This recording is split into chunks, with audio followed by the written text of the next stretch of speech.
it wasn't so long ago that I was a student and sitting in a seat in an auditorium like you guys are here today, listening to.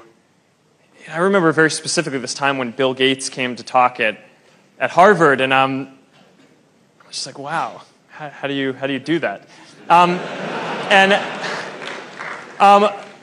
But the trick is that the media likes to sensationalize this as if you have some eureka moment or you are some singular person who can build something on your own, and that's just not how the world works.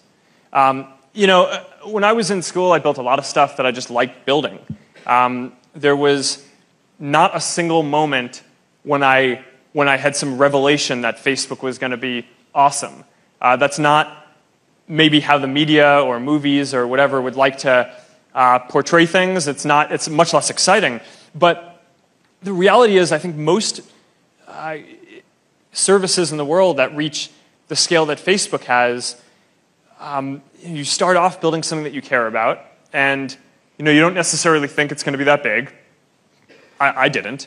I built Facebook, the first version of Facebook, for my college community because I wanted to be able to connect with the people at my school.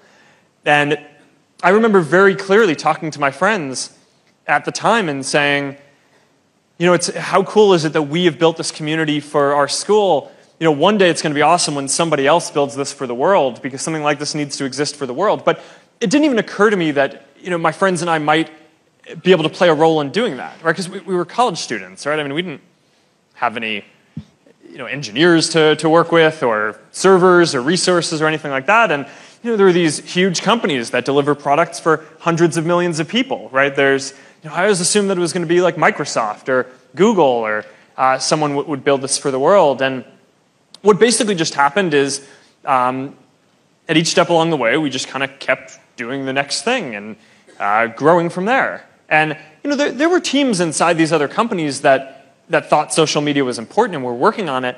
But there were all these different memes and narratives in the world. People would say, oh, well, this is just a fad. People are going to use it, but then they're going to stop. So, so a lot of the teams who were working on didn't take it that seriously, or the higher-ups in those companies didn't care, so they didn't get resources, and we just kept going and going. And then people would say, all right, fine, so maybe people are using it, but it's never going to make any money, right? I mean, social media doesn't make any money. And we just kind of kept going, and then pretty soon we had a service that was bigger than any of these other ones, and that kind of is how we are here where we are. There's no magic. A lot of times I think people just get afraid because often your dream it seems like it's so far off, but if you just kind of focus on building stuff that you think is good and you keep on going at each step along the way and don't let people deter you from that, and you just really care about what you're doing and kind of don't give up at each step along the way, then I think that's how you build something good.